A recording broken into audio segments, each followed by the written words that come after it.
Welcome in, everybody. We are live with our fourth match in the quarterfinals, fourth and final match. And this is going to be JaymeBristow versus Cstephenson. Cole and Jamie here. And we're going to go ahead and get everything started with Cole. I know you've been ranked number one in the world. Now, in the last comment section, I can't remember who it was, but they said he was only number one because it was long before everybody started playing. I probably could take a few guesses as who would say that, but yeah, I mean that's it's not true and it's true at the same time. We are missing a few legacy members like Prio and Josh doesn't play every week and Mark doesn't play anymore. I will say though, I will say that there was one person that was battling it out with me, Bomber Hilday.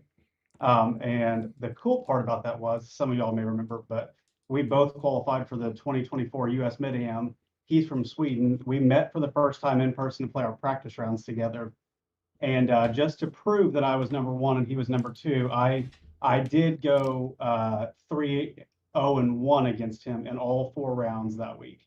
So I was pretty proud of that. So I won't say that I am the true number one in the world by any means, but at the time there was at least somebody that was also very good. Well, Jay Audie was playing back then. I know Bomber Hilday was playing as well, and I've watched him play a couple rounds, and I would usually follow him and Jay in your rounds during tournament rounds whenever I first started on SGT. And so I remember those days. I haven't seen Bomber's name around much. Does he still play in the sim? Yeah, he's leading right now, I think, this week on tips. He's not a big fan of the tips putting, so he doesn't play as much as he used to. But he still plays. And if it's tough because on tips it is obviously hard putting with 13 Stimp, and you just get so many more world golf ranking points if you're playing tips over the Pro Tour if you're playing well. So you almost have to be able to get enough points to be able to get back into the top 15 to 25 in the world. Yeah, for sure. And for those that don't know, I'm the one that runs tips. So if you have any complaints, don't send them to me because I don't care. But the truth of the matter is, tips is, I want it to be a good test of golf, specifically for me when I get to play, because as someone who plays tournaments and other people, sim golf is too easy as it is, and they get the pressure standing over a 4-foot putt that slides a lot. Having to be real accurate. That is a lot more difficult. I will say I'm thankful that we've been playing big dog on the normal cups because you can run a putt in a bit more aggressively and not have as much dire consequences as you would on tips, for sure. It gives the ball speed forgiveness a little bit less on hard putting than it does on normal.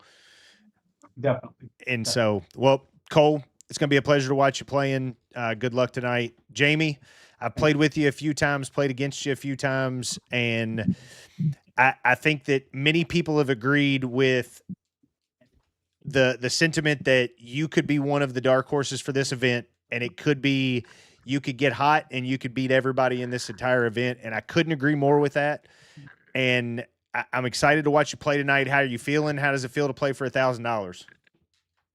Man, it's pretty cool. Just like I said, everybody said, thankful for Virtual Tee putting this on and the opportunity. It's not, I mean, you build one of these just to get out here with your buddies and then play, and then you learn about all this online stuff, and then for it to grow into something like this is it's pretty awesome. So just again, thankful to be ready to play. I love the nod for the dark horse. We'll see. It definitely is streaky at times, so we'll see what happens. Well, guys, it's going to be a blast. Tough conditions, and as you've seen with everybody else, it is not a course you can just go out and fire a 10 under on and win a match. So, boys, good luck. Play well. I'm going to sneak in from time to time and ask y'all a couple questions as you're playing. Otherwise, I'm going to be muted, but let's fire it up and go.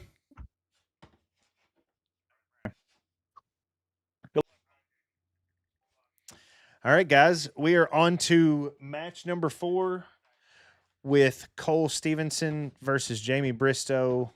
And as you know, as we just talked about, Cole was number one in the world multiple times, back and forth with a couple other guys as they fought him off.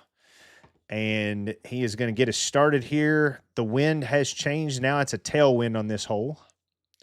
Hits himself a good little fade, but it looks like it might end up in the bunker. Doesn't look like it's going to carry over that. But he's not going to be in bad shape. Might have a little side hill, uphill lie. Jamie's going to get himself started here. Looks like he's aiming dead center of the fairway here.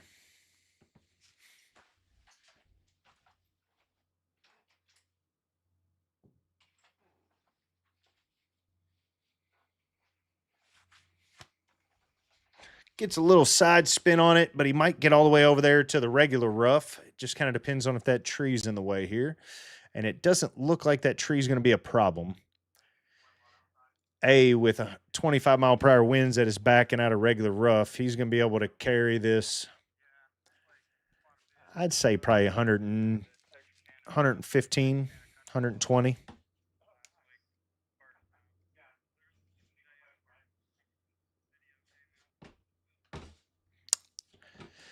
So we're going to go ahead and start on the resumes here, get to know them just a little bit.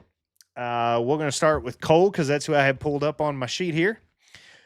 Cole's name is Cstephenson, as you would guess by his username, which is Cstephenson, which is SGT username. I do have their YouTube pages linked in the description for you. 122-yard carry. If that spins, it's going to be pretty decent, but it's going to roll out, probably get over the back of the green there onto the fringe. Probably be able to putt that.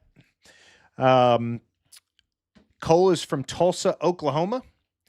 His favorite club in the bag is his 50-degree. The least that he trusts in the bag is his 3-wood currently. Used to be his favorite, but his one club I have not gotten back after some swing changes. I tell you, I made some swing changes recently, and that was one of the clubs I lost first. But I kind of finally figured it out. It took me about 2 months to kind of get back to hitting it good again. That's one of the hardest clubs in the bag. Cole hits it pretty well. Going to land about pin high. It's going to roll off the green, get onto the fringe. Had 10,000 spin, but with that downwind, 25 miles per hour, it's tough to get that ball to stop. Golf background. He put some stuff down below. He didn't fill out the golf background section, but he has played 20 years. Looks like Jamie had a no read there. I don't know if it kind of unlocked on the ball there. That one red. Looks like it's going to roll out just short of the gimme circle here, about 9 feet. Cole is an amateur. He plays a full schedule of USGA qualifiers, Oklahoma Golf Association events, and 1 or 2 more national mid-am events. Plays the Carlton Woods Invitational, I would assume, since he put it on there. He probably plays that regularly. Favorite course outdoor and in the sim. It looks like the Creek in Locust Valley, New York. It looks like it's going to be who had just kind of lost its break there and straightened out on that back half. I thought for a second it was going to keep breaking, and it just kind of lost it there. Jamie can make this to go ahead and tie the hole. Got a little 9.5. Going to play probably closer to 8.5. Not too much break in it here. Playing it just about the right edge. Makes it dead center. Great putt, Jamie. And let's see. His favorite course is the Creek in Locust Valley, New York, and Kinlock Golf Club. Played the 2024 U.S. Mid-Am there in Mankin, Sabot, Virginia. Hopefully I'm pronouncing that city right. Outdoor, let's see. His indoor sim course is DPC Sodgrass. Seems to always play it well. Won the Tips Players this year and was home to his first dogfight season title, which if you haven't played in the dogfight, that's another event through SGT. If you aren't a part of SGT, but you do play on GS Pro, I highly, highly suggest you check it out at simulatorgolftour.com. That's where all of these leagues, tournaments, clubs, and everything are ran through. There are multiple events every single week for par 3, both auto putt and regular. You've got a Pro Tour, a Web Tour, an SGT Tour. They've got things for people with less ball speed, lower handicaps. Older guys can be able to play on their own tour as well. And then you have the Tips Tour, which is what's going to give you some of the biggest competition. That might sit just like Bandsaggers did. Yep. That sticky rough is going to catch those for him, especially into the wind like that. That wind's kind of knocking it down for him. 180 ball speed.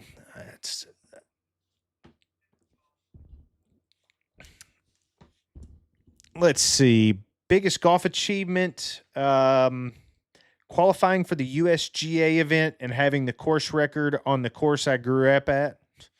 Having any course record is phenomenal. I can understand why having one at your home course that you grew up on would be one of your best golf achievements.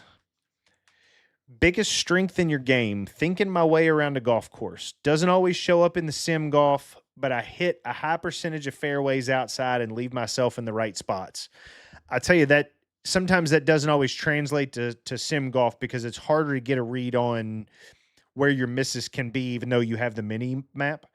But having the ability to be able to find your misses to be in the right spot is such a huge advantage on the real golf course. And if you can figure out how to do that in the sim game, it can help so much. But the difference is you can miss in so many more easier places to get up and down from on sim golf. So if you hit it in the tall rough next to a green, you're going to be able to get up and down from there a lot easier than you can outside. So you don't necessarily have to worry about where does my miss have to be. The only thing you really don't want to do is short side yourself on firm greens and fast greens, especially out of bunkers, because they just don't get as high lofted. Oh, that's got to hit the pin. Just ran it out a little bit, playing that hard green, kind of getting a feel for it. Sometimes it's a little difficult. You know, he's probably used to playing some firm conditions, but hard greens are a little bit more difficult. They can get a little bouncy sometimes. So just got a little putt here to try to put some pressure on Jamie to make his to win the hole. So Cole's putting for par here and sneaks it off the left edge there and doesn't make it. So Jamie just has to two putt.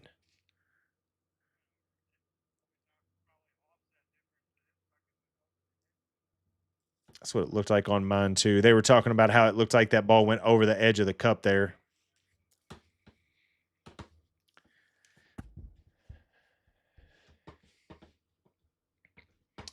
Biggest weakness of Cole's game is this length off the tee. If I had 20 more in me, I would be highly competitive.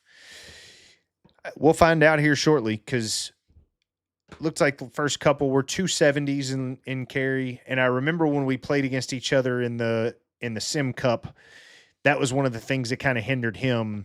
I think we played best ball, if I'm not mistaken.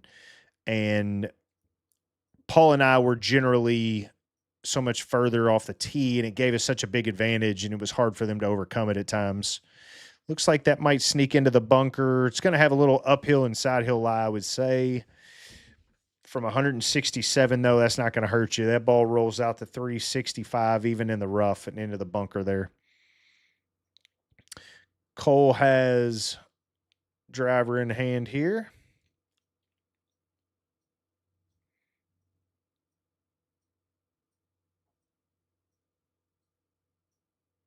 Hits a good one, 270 carry, just pulls it into the rough a little bit.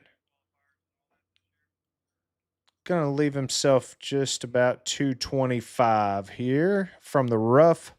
He's going to have plenty of green to work with, though. He can be able to hit this and let it run out some. There's a little helping crosswind. Hitting it from the rough. The downhill slope's going to kind of hurt him a little bit. I don't know what club he's going to have in hand. See what the green slope looks like. Looks like everything's kind of back to front, but also right to left here. Kind of that back right to the front left. So with that wind, if he can get it into this area right in here, it'll kind of release to the hole. So if he can find that edge of that slip there. I'm going to turn them down just a little bit. I can hear them pretty well.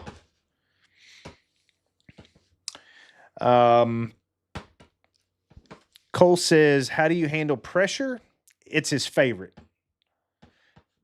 You'll see me put up a bunch of crap rounds on a weekly basis, just going through the routine. But when it's crunch time and a live game, that's where I feel most alive. So we'll see. We'll see how that works today, because playing for $1,000 is something completely different than most guys have done. Now, with him playing some AM events and stuff like that, he's played in situations where he's put under some pressure. You know, he's got people watching. It's a lot different playing live in a tournament like that than it is playing on a sim. Even though you may have 40, 60, 200 people watching, it doesn't matter. The pressure's different when you're playing outside and live.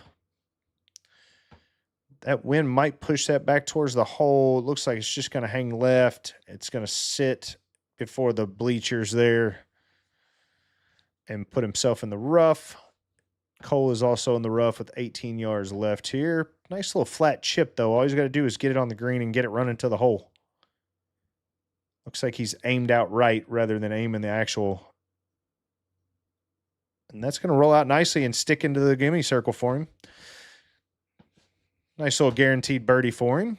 Puts a little pressure on Jamie. That means he's got to get up and down here if he doesn't make this this chip.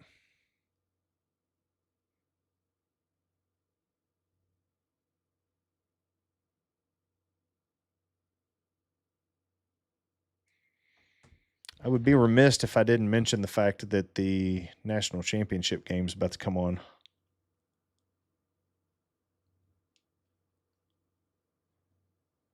Starts in 1 minute. It's going to run through the gimme circle, probably leave him about 9 to 10 feet here. So got a little bit he's got to make up for. 10.5 foot putt down one, probably going to play closer to about 9-ish, maybe 9.5.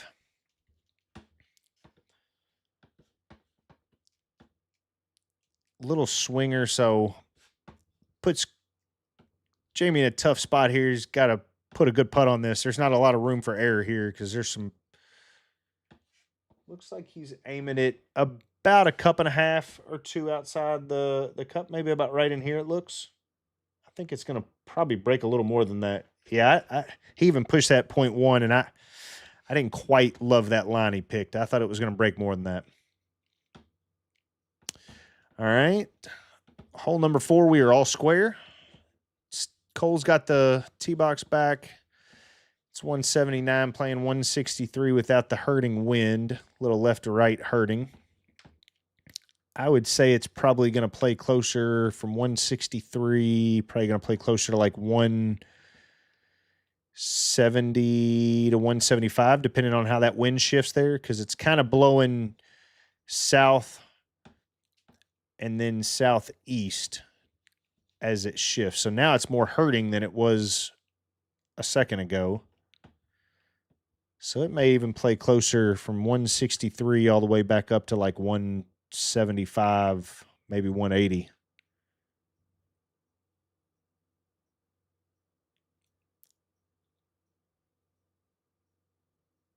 Carries at 180.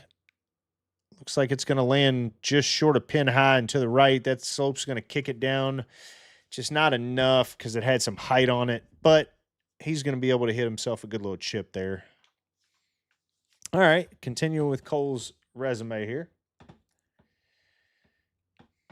One word you would describe your game.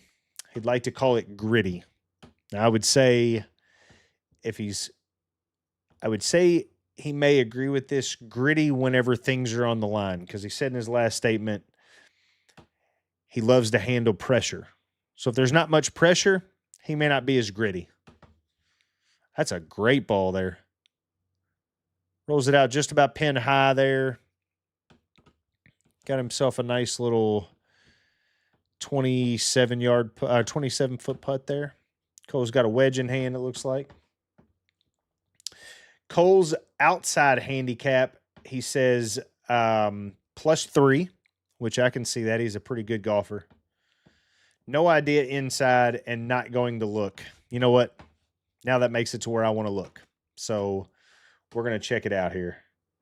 Let's go to SGT and look up Cole Stevenson here. World Golf Rankings. Cstephenson. Looks like his combo handicap, which is playing on all tours, he is a plus 9.2. Jamie puts a good roll on it, just doesn't give it the speed to get there. Hit it on line, though. And honestly, I think if he has the speed, I like that line. Just didn't give enough speed to hold it and get it all the way to the hole there. But Cole is a plus 9.2 outside or inside. I think the most impressive part about this on his handicap is he's actually got a plus 10.2 on a par 3 tour. And granted, you don't have to hit drives, but in a regular tour, you can hit drives on some of these courses and have flip wedges in on most holes. Par 3s, you don't do that most of the time. Most of the time, you're going to have 130 to 170 on every hole. Some of them could be a flip wedge, but having most of them be full iron shots to be a plus 10, that's tells you what kind of iron player he is. Cole hits a really good drive there if that wind will stay off of it. All right, didn't want to push it down in that bunker, but it's going to get it back to the fairway for him. Hit himself a real good drive there. 275 raw carry.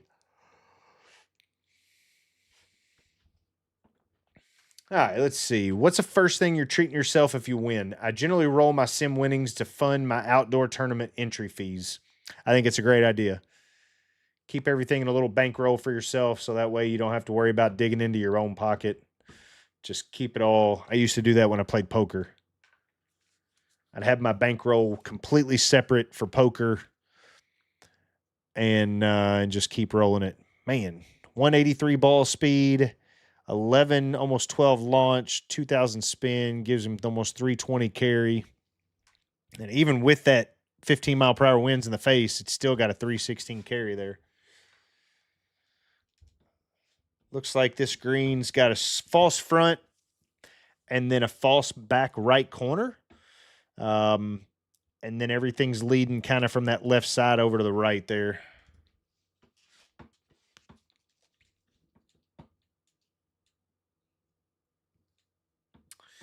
Let's see. It says, who would you least want to face in the bracket? I am only scared of the gusty wind the first round. And, to be honest with you, I can understand why, Cole. Because that shot right there gives you a good example. That shot doesn't miss that far left without those winds.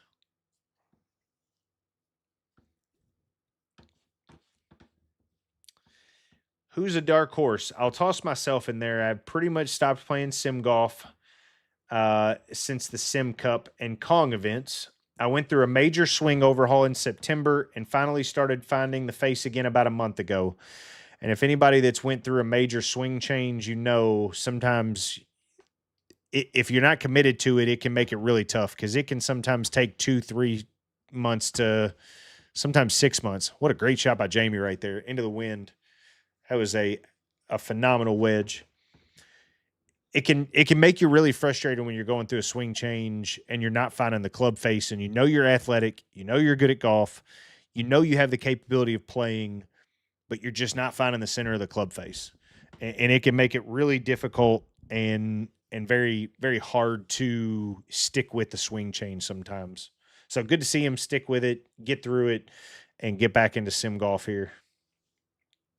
One word your opponents would use to describe you is a short knocker.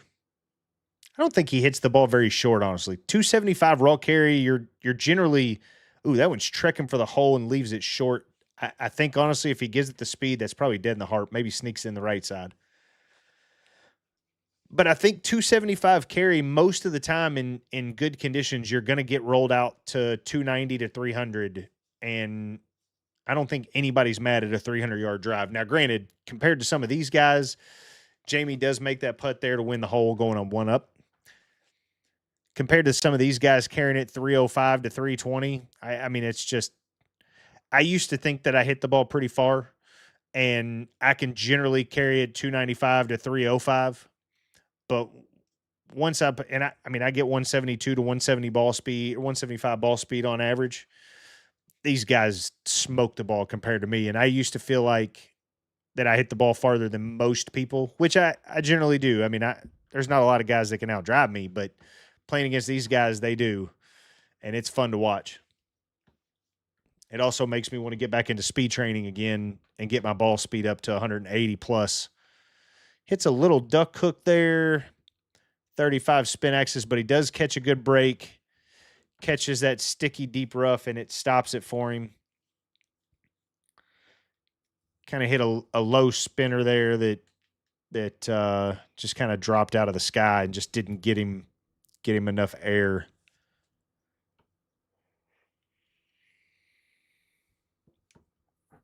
Cole 1 down on 6. Pushes it just a hair, but looks like it's going to be okay. That wind's going to keep it out of the deep rough, it looks like. And he's going to be safe. He's going to have a long approach, but he's going to be safe.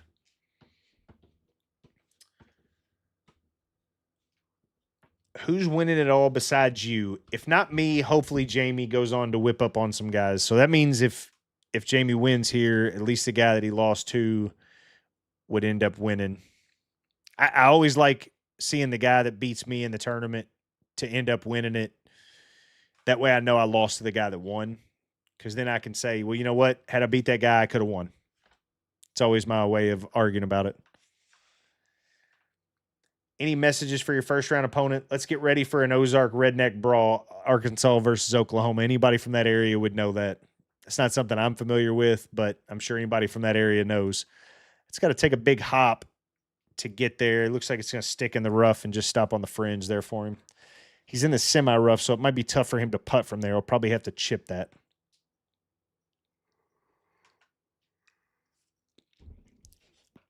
Just so y'all know, I did link both of their YouTube pages down in the description. For anybody that doesn't know me and my voice, I am also a guy that plays SGT, plays a lot of these events. I didn't play this one. But my channel is Tee to Green Golf. The link is Tee to Green Golf 24. I did put that in the description down below as well. I do play a lot of the SGT events, tour rounds and stuff like that, a lot of the Blitz events. So I've streamed a ton of rounds on there.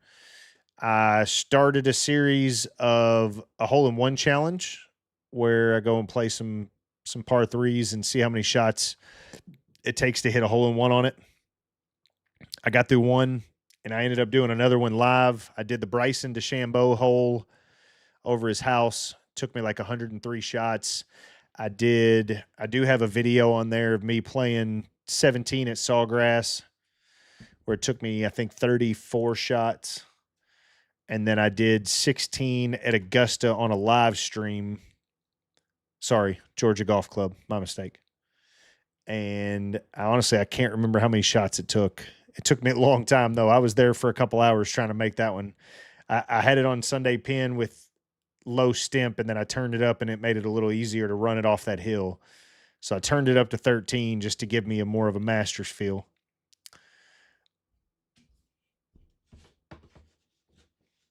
While these guys are putting here, both of them are going to be putting for, Cole's already in for 4, but Jamie's got to make this to tie, and he rams one in there. Man, he had some speed on that one, but he held his line, he pushed it, kind of kept it inside of his line there, and that speed was able to get him to the hole. All right, so let's mention our sponsors here. We would not be able to do this, and this would not have been able to happen with the payout that it did without the sponsors. Virtual Tee Sim Golf. It's a company that you can go to. They can help you design your sim and come out and build it for you from top to bottom, from the beginning to the end, get everything squared away for you, get it exactly how you want it, have everything up and ready for you so you don't have to do a thing. All you got to do is go through, tell them what you want. They get the design the way you want it, and then they put it in for you. And as somebody who's looking to do some upgrades soon, I'm going to be looking into Virtual Tee to get everything designed and kind of figured out and have them come out and build it for me. It'll be something that'll make my simulator a little bit more appealing visually. I've got no background wall, so it makes it a little bit difficult just because I have some toolboxes and a lawnmower and a couch and stuff like that that people sit on when they're in the sim with me. So it's not quite as visually appealing. And I'm wanting to redo it, renovate it a little bit, make it a little more visually appealing for videos. And Virtual Tee is the place I'm going to go. And I already have an Optima projector. It's a 1080p, and I'm looking to upgrade it whenever I revamp my entire sim. And I'm looking at going to 4K. I can't remember the model number. I think it was maybe a ZK603. Somebody can tell me in the comments what the Optima projector they told me to go to was. It's a full 4K, one of the best on the market projectors. I'm looking at going from 1080 to 4K so I can up my projection game a little bit. Right now, my ambient light in my barn is a little tough to see my projection. It's just not quite bright enough for my barn. And so I'm wanting to get something with a little bit more lumens and try to help with my ambient light that I've got in there to be able to make it a little brighter picture. ZK608. I was close. So I'm going to look into getting me an upgrade on my projector, going from an Optima 1080 to a 4K and trying to up my projector game. Looks like both of them are going to be hitting bunker shots here. Both of them are going to be trying to get up and down for par. If one of them, if Jamie can stick it in the gimme circle, put a little bit of pressure on Cole as they're all square here.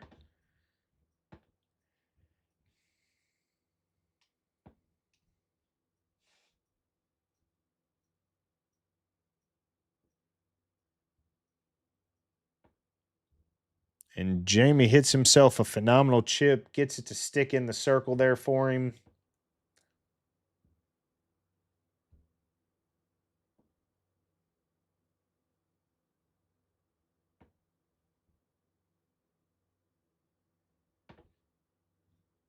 Mike, do me a favor.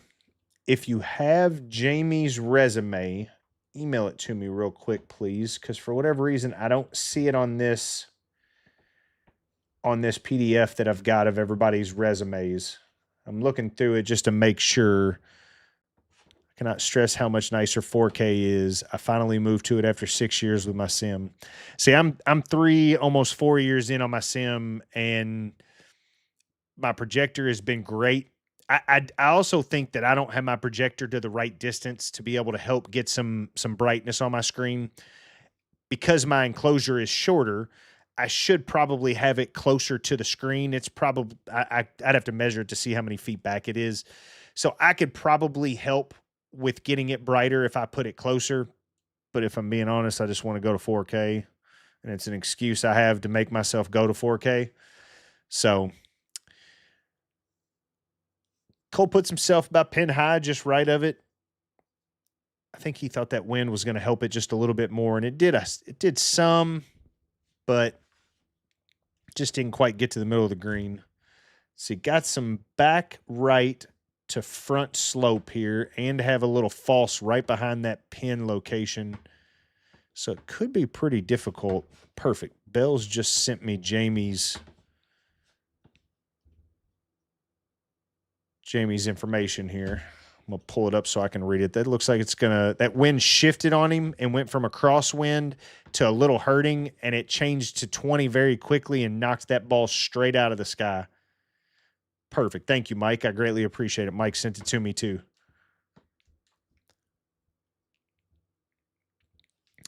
All right, Jamie's resume here. He's a phenomenal golfer. Hits the ball a long way, but first name is Jamie, last name is Bristow. His SGT username is, as you see here, JaymeBristow8. He's from Glenwood, Arkansas. His favorite club in the bags is 58 degree, and the club he trusts the most and least is they all have their days, and I think a lot of us feel that. Golf background, he's been playing on and off since he was 12, got serious about it during COVID. He's considered an amateur.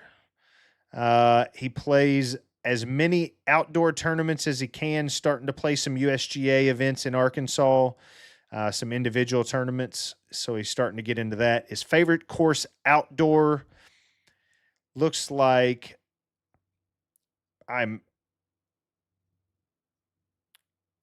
Cole feels like he smoked it. I didn't think it had that much speed on it, but maybe that last half of the putt had some downhill that I didn't see there. Kind of got it a little through the circle, leaves himself with a 6 and 8. Jamie's got 7-3 here, probably going to play closer to 9.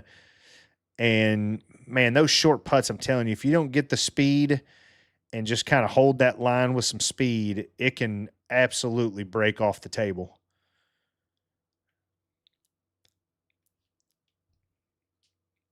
Cole makes his to win the hole to go 1 up. That putt could come back to haunt Jamie there. And Jamie just made the same comment that I was saying. You got to give that putt some ball speed and try to take some of that break out of it. Just be a little bit aggressive. The slower you play those putts, the more that break is going to take it. And if you just don't hit it perfect, it's going to just break off the table. Mashie, the course is playing phenomenal, but they have some of the toughest conditions I've seen. And with hard greens, hard fairways, 12 Stimp, having gusty winds, it makes this course play very, very difficult, especially with that sticky rough in the deep rough. I mean, it makes this course play difficult. So just so everybody knows, Mashie is the designer of this course. That the person whose home course this is had him design it for him and make it. And I'm telling you right now, I would say you should go back, Mashie, and watch the last 3 matches before this one, because it has been incredible to watch these guys have to grind through these rounds, because this course was built phenomenal. It's a great challenge, and there really hasn't been, I think our best round's been 1 or 2 under. Paul Bansager ended up winning 4 up on Scuba the last match, but it seemed a lot closer than that. And I think Scuba just kind of put himself in some difficult positions. And when you watch JT play against Mike, and then you had Bells playing Vision yesterday, I mean, both of those matches went 18 holes. One of them went extra holes, and it was phenomenal to watch because they were having to grind the entire thing out. Love to hear. It was a ton of fun to build. Tried to make it for the tournament play. Well, this is definitely for tournament play because it's been phenomenal to watch.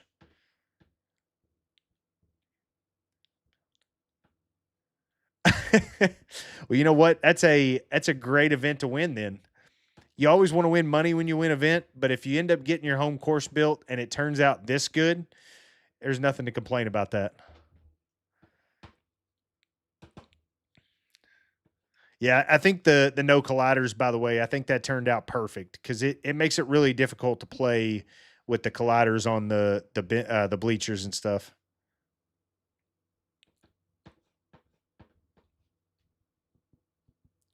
That looks like a good shot. Wind's going to kind of knock it down. It's going to roll out just a hair, close to pin high, not quite.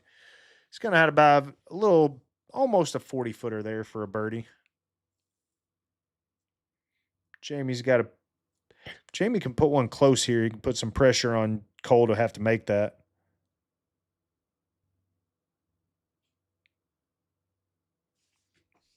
Back to Jamie's resume here. Biggest golf achievement, winning an individual tournament at Kiva Dunes that was put on by the company I work for, by Farm Bureau.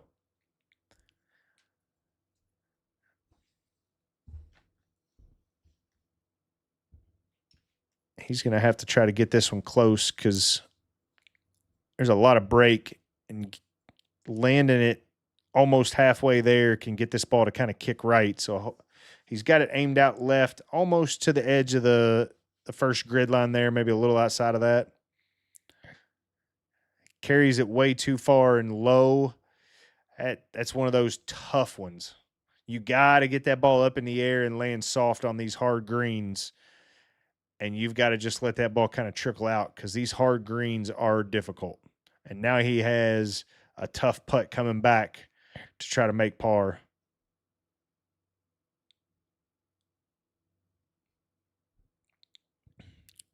Looks like Cole puts a really good line on it. Ooh, just runs it past, but stops in the gimme circle for him.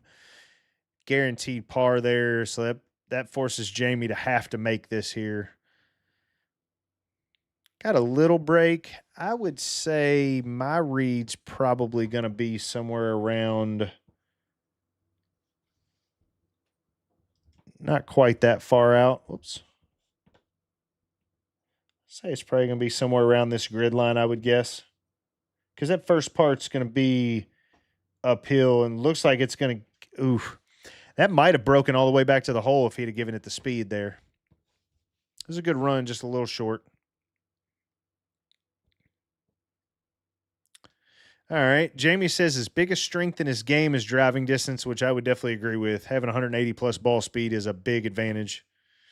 Biggest weakness, irons.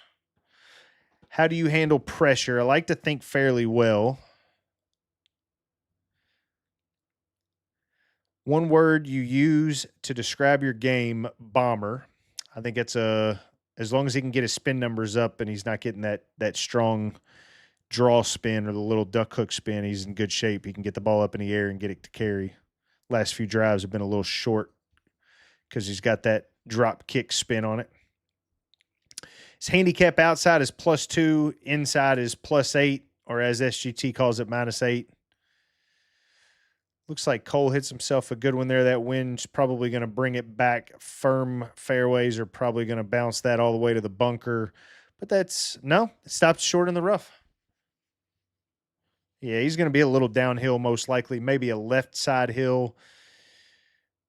But we'll see how that'll play with left and helping winds there. Luckily, that pin's on that left side, so he can kind of aim it out right, let that helping wind get it to the middle of the green.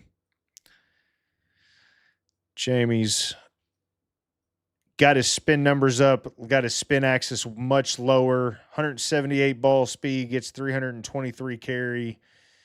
15 launch with 1,600 spin. You talk about ideal. If you can get 15, 16 launch with helping winds like that and hit it 1,600 in spin, I mean, that ball's just going to fly forever.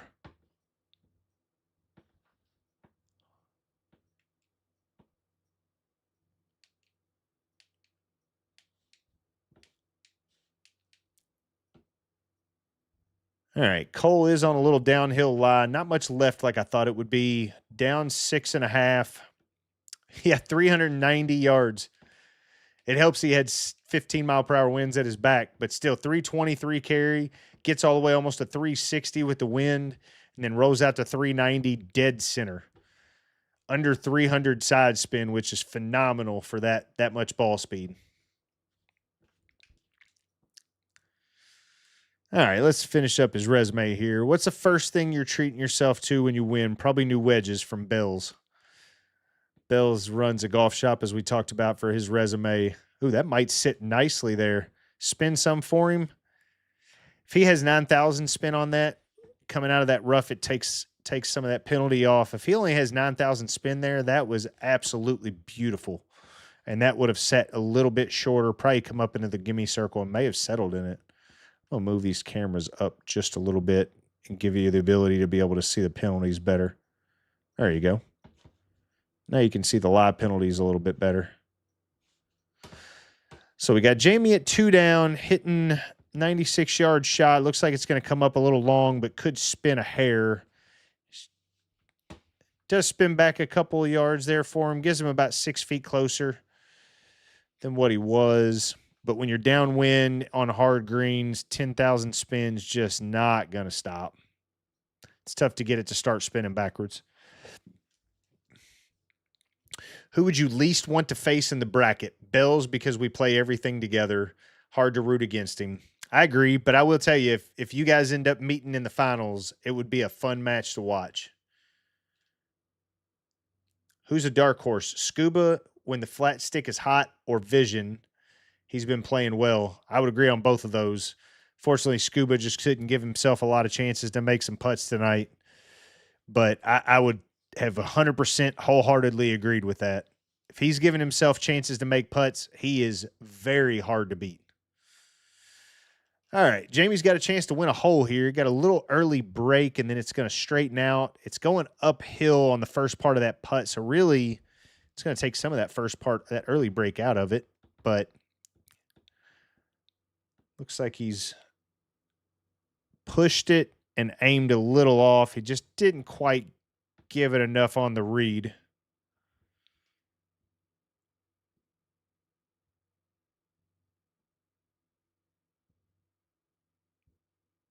All right, Cole's 2 up still, going into 11 here.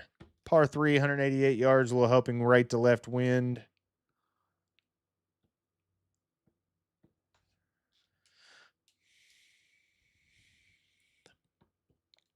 Jamie says, one word your opponents would use to describe you, hillbilly. You know what? I would say you just have a good accent. I wouldn't say hillbilly.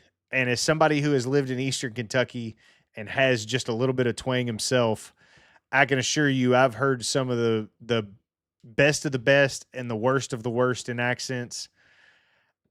When I first moved to Eastern Kentucky, I had to learn an entirely new dialect just to be able to live there, because half the words they said didn't make any sense to me whatsoever. They still don't make sense to me.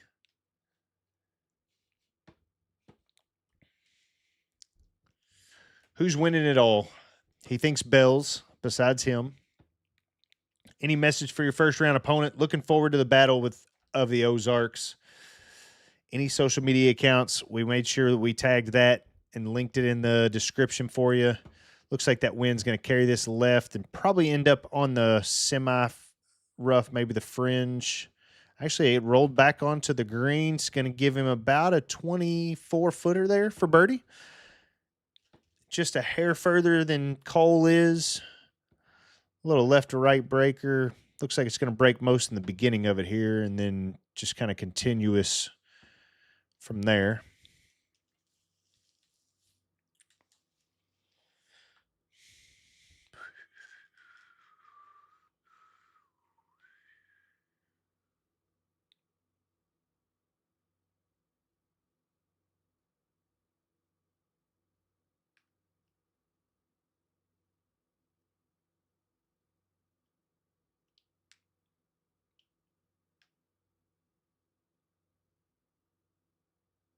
Jamie's got his putt lined up. Pushes at 0.6 and looks like he overread it a little bit. Had a little more speed on it, which kind of took some of the break out of it too, but did seem to overread that one. I'd be remiss if I didn't mention the fact that it's Masters Week too. So there's not really many things that could kind of get you ready for Masters Week than watching some guys play for $1,000 for a match in tough conditions. Oh, just a little too much speed to catch that late break. It's just kind of lips out on the left side there. No blood, though. Cole's still 2 up with the tee box, hole 12. I don't know if... So that's going to play tell you what, 290 down 7. That's going to be a 285-yard carry with wind at his back. If he aims it at this and plays it a little aggressive, I'd say Cole can get it there for sure. I don't think there'd be any way or any reason why Cole couldn't get this ball there. Looks like that green's a little tough. It's got a whole front slope right there in the middle of it. False front, and then a little false side. And that wind is just going to carry it. He hit that so much better.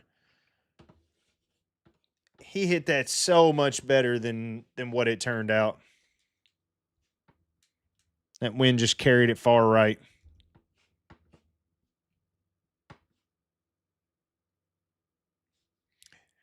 Yeah, this was the hole that I felt like people could reach, but they actually ended up being able to reach. What was the hole in the front 9 that everybody was reaching in the first round? It was the one, I think, Paul had an opportunity to drive it, just left it a hair short on the front nine, if I'm not mistaken. Because both Scoob and Paul hit it in the water on this one.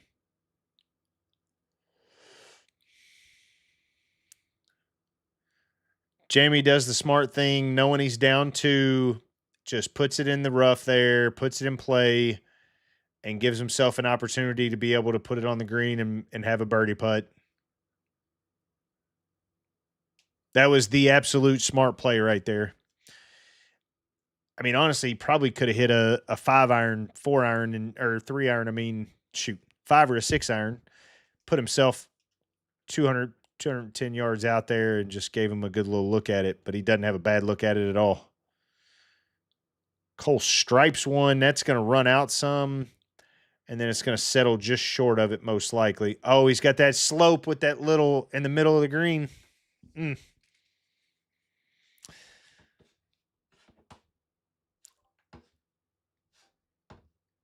I would tell him there's a slope, but I don't want Jaymee to hear me, so I don't want to share that. Yeah, Jaymee just caught it. I want to make sure I'm careful on telling the guys things that could help one guy, not the other. That's just a little bit of a bad break, because really, if he gets it over that slope, it might run out and get a little closer to that circle there. So he only needed another 2 yards. Jaymee hits it a little left here with that wind, but it's going to kind of run out to the right, give himself a little 9-footer for a birdie. Cole still has to make this to force Jaymee to make his putt to win the hole. Got a little double breaker. Looks like it's breaking right going up the hill and then left going down the hill. So I would almost bet you he's going to play more left break than normal here than he would otherwise, because it's going downhill.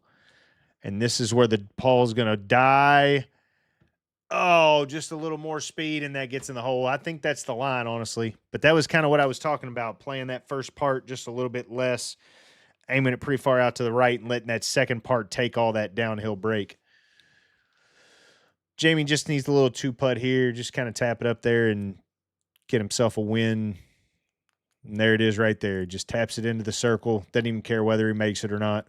Pars the hole, wins the hole.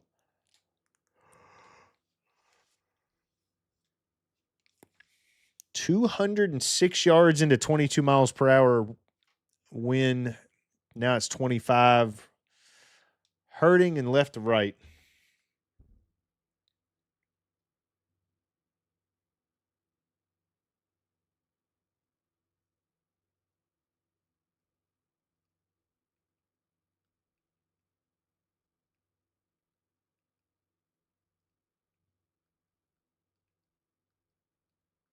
Jaymee stepping up, take a shot here.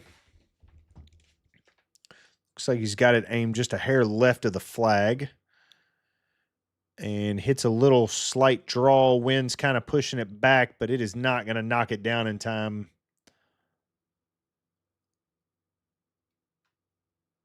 Yeah, with 8.5 spin axis, that was a pretty strong little draw there, because you started also left of your target. So that wind just couldn't quite, with only 4,000 spin, that just pierces through the wind instead of getting that ball floating up in the air like that right there. 5,000, little higher launch angle.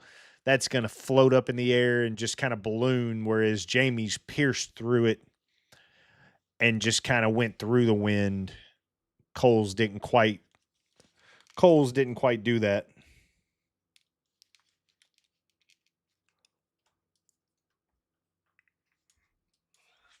Cole's got himself a little tough pitch shot from 48 yards here from the semi-rough. A little downhill on the left side hill. Hits a beauty. Should bounce once and just settle there. Yep. Give himself a little 12-footer. I'm sure he probably thought that was going to bounce another time or two before it kind of spun, especially with only 8,000 spin. But I think that wind just held it up. I mean, hitting it that high with that much spin, that wind just kind of knocks it down, coming in at a higher descent angle. So it's able to actually get a good little stopping point there instead of bouncing and rolling out. Jaymee looks like he's going to hit it a little hard.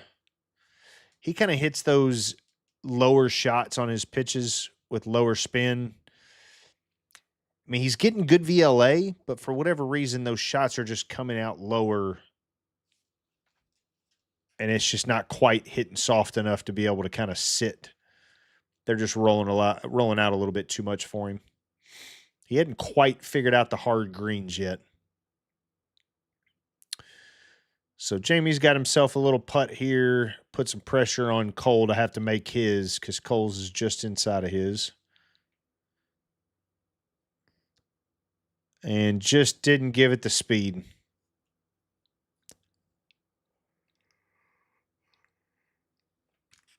Cole has a 12-footer. It's going to play 14 feet. Looks like he's aiming it about right in this area. If I can see his screen correctly.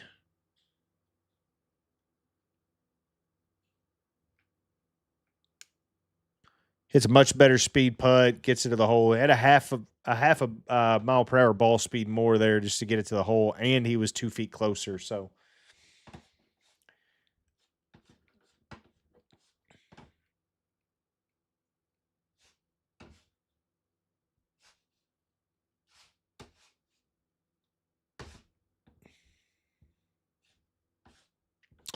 with Cole being 2 up, he's got the tee box on 14 here.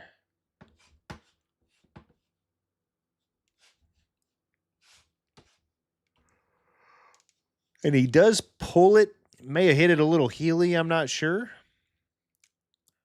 Ooh.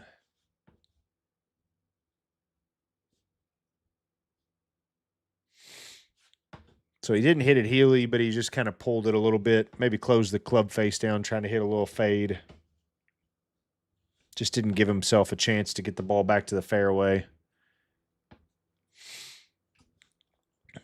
Jamie gets himself one started well on line, getting a little too much draw on it, but it does look like it's going to get back to the regular rough for him, which will help him to be able to get that one closer with that pin being on the left side of the green there. He's not going to have quite as much green to work with. So it's going to give him a little bit more of an opportunity to get one close there. That spin penalty is such a big difference going from deep rough to regular rough. And it can, especially with firm or hard greens, it can sometimes make it impossible to hold a green depending on what club you're hitting.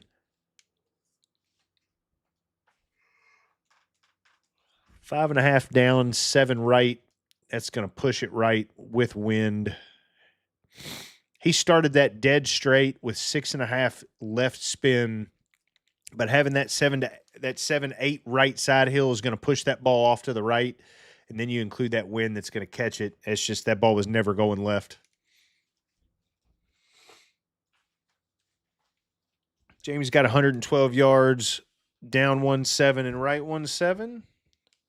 Looks like he's got a little baby hurt in that wind if it doesn't shift, but it's mostly left to right. Yeah, on that side hill and downhill, that was a phenomenal shot because that's tough to read sometimes.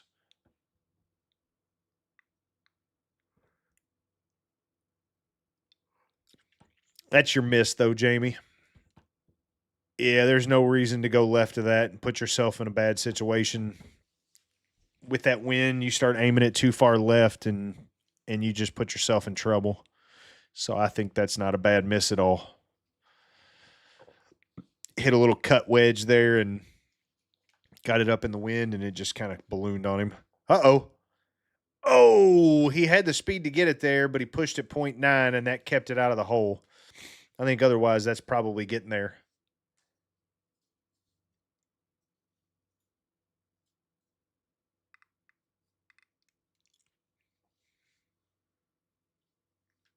Jamie's lining up his putt here.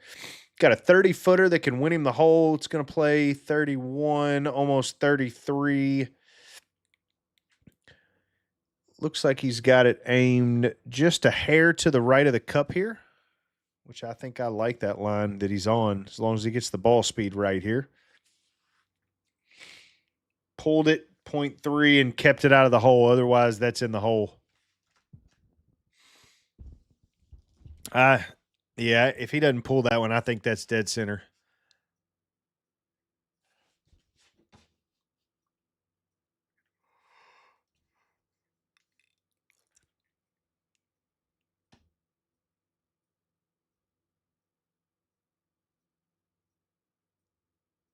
So the difference there, if you hit it to 300 here, you have 222 in. If you hit it to 300 here, you have 222 in, but you short side yourself going this other direction. I don't think that's the play here, honestly. I think going up the left fairway, and even though that's going to blow into the wind and it's going to get to the rough, that's not going to hurt him at all. I don't think going to the right fairway is the play on this hole with that pin position. With downwind on from 300 yards, you're just not going to get a ball to stop there at all. Jamie looks like he's lining it up left in the regular fairway here, so I think that's the play in this round. With some different winds, it's possible that you could get it on the green, but getting it to stop anywhere close is impossible. Jamie gets it to stay in the regular rough, though. Both of them have 223, but it looks like Cole's is 223.8. Otherwise, they would have the exact same distance.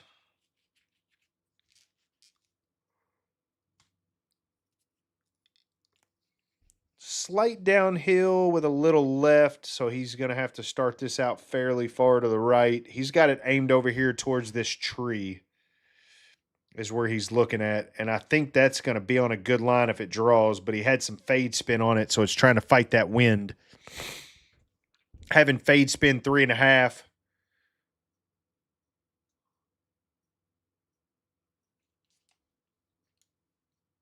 7,000 backspin with a 4-iron is definitely. So he was talking about a shot there. He hit a 4-iron and he ended up reading 7,000 backspin on that. He feels like that was a little off, which I would say if anybody looks at their numbers, 7,000 spin is generally what you're going to get with like an 8 or a 9-iron, not a 4-iron. So to get that, that's a little misread.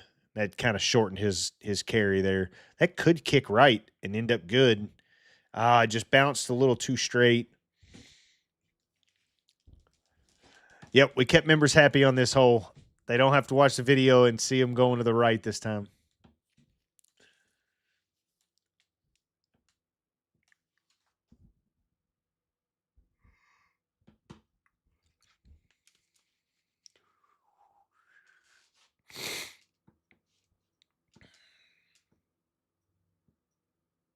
Hits it a little firm, bounces out, rolls out to about 13 feet.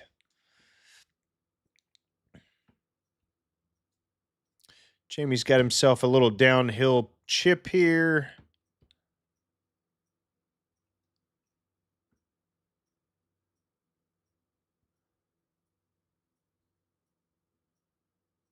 So it sounds like Jamie's thinking about putting this. He's saying he doesn't think there's any way he can stop a chip here. And against his better judgment. So, yeah, it looks like he's got his putter in his hand. Tell you what, from the rough, not knowing how much rough there is to get this through, that could be a risky play at 30 feet. Especially, I mean, granted, he's down 1.5, almost 1.5. So that's going to help it to play a little closer to like 17 feet. Man. That was really well done, Jamie. That was really well done.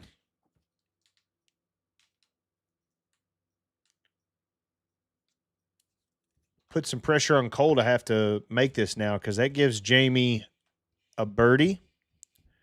Cole's got to make this to tie the hole, and he nails it dead center.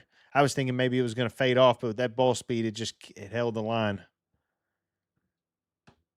I agree with you, Mike. That was a phenomenal shot by Jamie and a great putt to follow by Cole, too. That pressure on to lose that hole right there. Jamie's got to win him a couple here. We got 3 holes left. It's not quite dormy yet, but he's 2 down with 3 to play.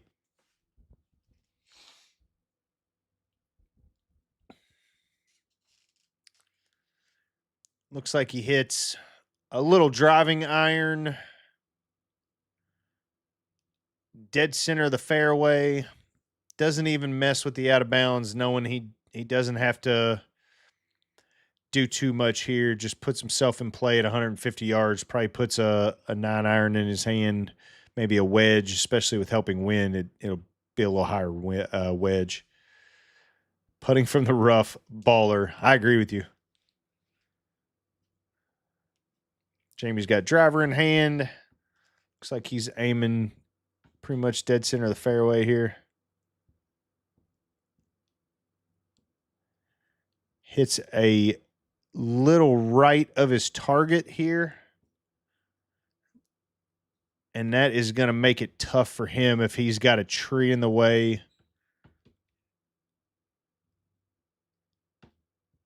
184 ball speed, 315 carry. Had a little too much spin there. If he gets a little less spin on that, maybe 2,300, he can get that carry up to like 320, 323. Give him a few more yards there. But just didn't quite get the draw he had been getting on those last few. Cole hits himself a really good shot. Some helping wind that's going to get him to the left, but that might roll out off the back of the green. No, it does hang on with 11,000 spinks. He was hitting such a high wedge. Gets him to about 20, 22 feet inside of there somewhere.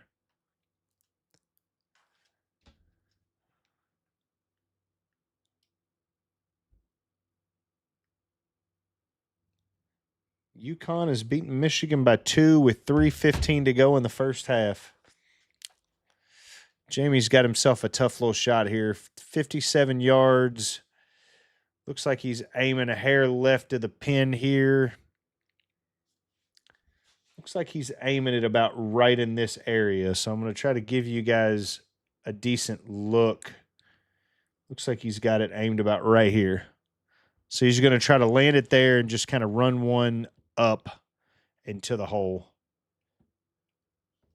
Probably try to carry this like 55, 60 yards. It hits at 78. Man, that firm is tough. If he doesn't push that there and he gets it left to his target, that ball bounces a little better, probably eats that hill a little bit more, and it might just kind of stop some of that speed. Got to give himself a good opportunity here to make birdie and try to put some pressure on Cole, because Cole's got a really good look at birdie, and if Cole makes this and Jamie doesn't, then that's going to be the ball game, because that would put him 3 up with 2 to play. So let's see what Jamie does. Got a wedge in hand. Pushes it a hair. Looks like it's going to try to come back. Oh, my gosh. What a great shot, Jamie. Phenomenal chip. Cole's got a putt here to win the match. If he makes this, he would win 3 and 2.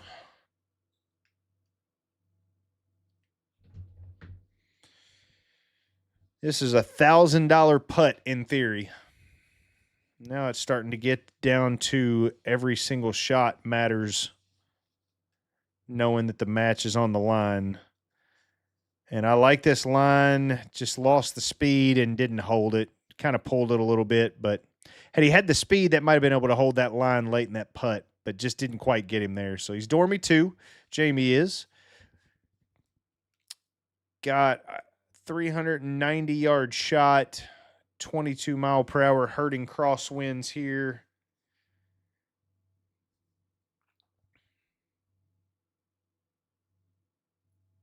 Cole's kind of filling out the hole, see where he wants to aim it at. It looks like he's aiming it just outside, right about here. Actually, he's a little farther right than that. He's about here. Looks like his intended target there. He also aimed it from the far right side of the tee box there. Hits himself an absolute beauty into the wind. That's going to sit down, give him inside 150. It is a tough place to hit an approach shot from on that right side of the fairway, because that pin is tucked in behind that bunker. Jamie honestly might be better off if he tried to hit one here, gave himself 140 in, and gave him a better line with that wind there. Anything left is going to be much better unless he can get it up and over this bunker here. But into the wind, I don't think he's going to be able to get it all the way there unless he just mashes it. Hit a little spinny. It's not going to hurt him.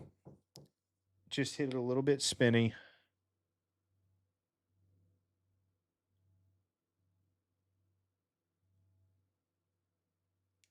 So Jamie's going to have 109. Cole's going to have 130. Both into the wind here. That could help him. The pin's not quite tucked as much as I thought it was.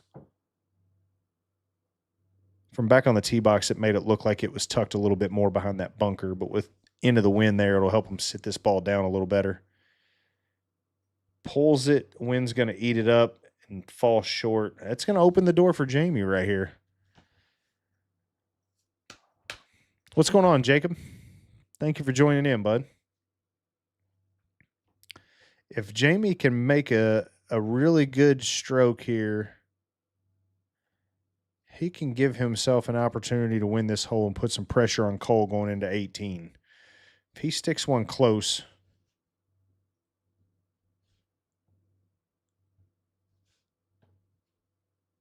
pulls it a little bit, and it doesn't look like it's going to eat it up too much, so he does have a good opportunity. But Cole can get up and down. If he gets this in the gimme circle or gets himself within like 8 or 9 feet, that's going to put pressure on Jamie to have to make that putt.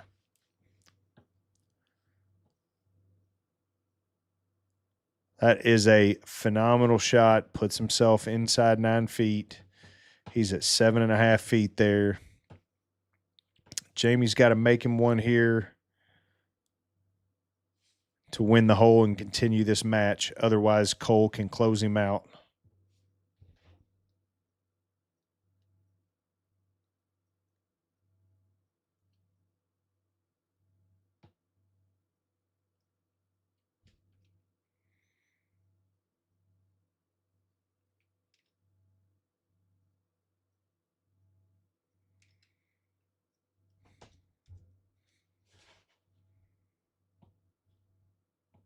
And he's got it trekking. Oh, it just broke off the hole.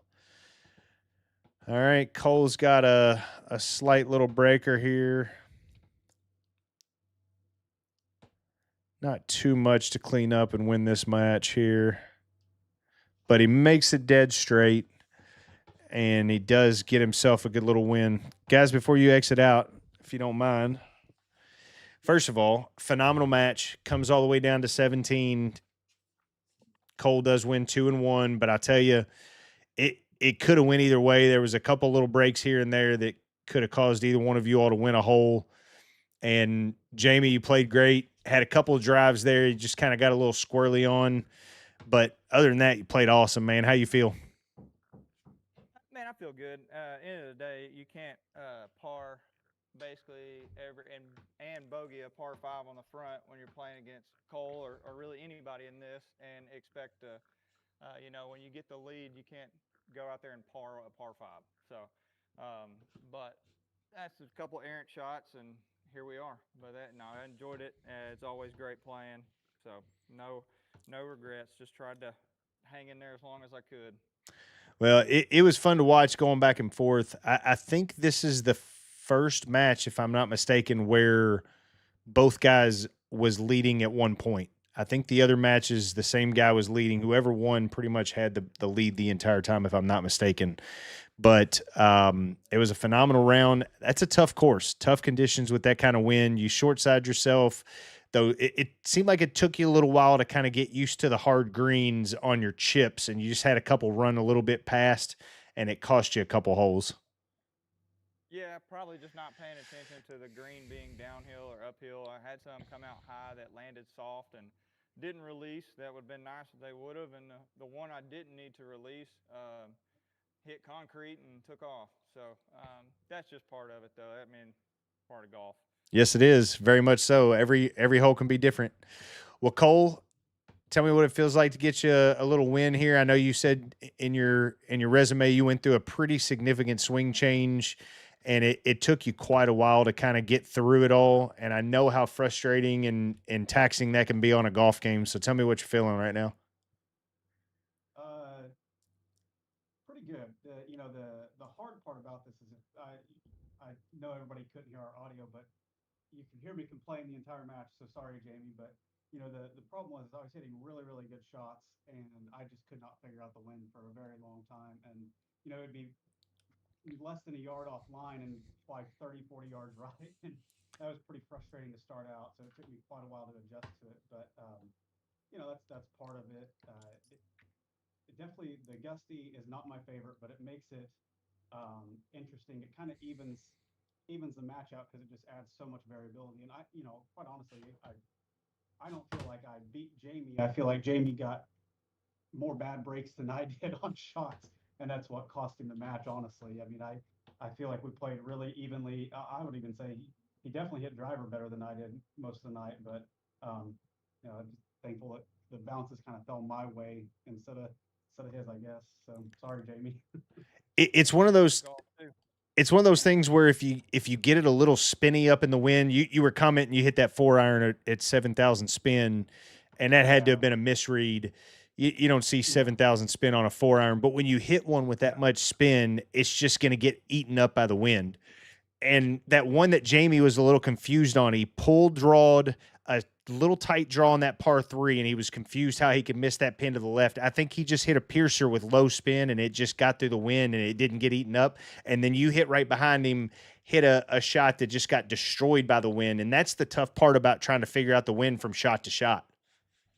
Oh, yeah, definitely. Yeah, and the one that probably drove me nuts was the par 4 that he won just right before that hole with that was drivable. And, you know, I aimed 40 yards left of the flag, left of the bunker, and hit a 14-yard cut, and then all of a sudden the wind picks up to 25 instead of 15, and it's 1 yard in the water, and that's really frustrating because that could have been, you know, if it would have stayed 15, it probably was off the back of the green, but at least pretty close. I mean, that, you know, one of my bad breaks, he had more.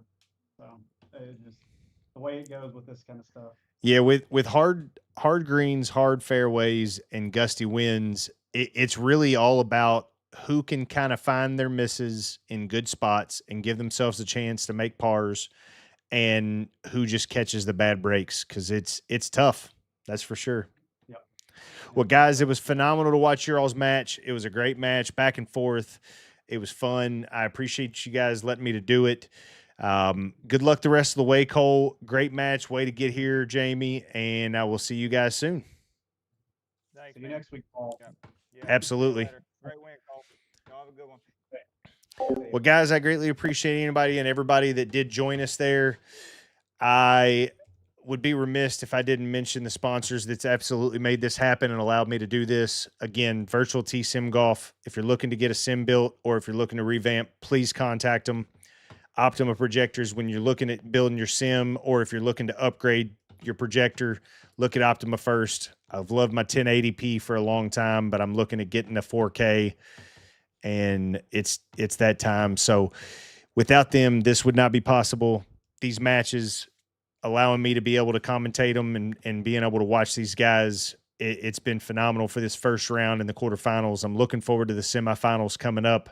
So now it's going to be Cole Stevenson versus Bandsager. It's going to be Bells versus JT Walsh. And I can assure you those are going to be two absolutely phenomenal matches to watch. Don't miss them. We will make sure we get something put out there for everybody to know when they're going to play. We're going to try to put some schedules ahead of time once the guys get their times matched up together and figure out. It'll be a little tough getting JT and Bells with their difference in time. But once we get those scheduled, we will make sure we let everybody know. I'll get them scheduled for ahead of time on the live feed on YouTube, and we will see you guys in the next one. Thank you.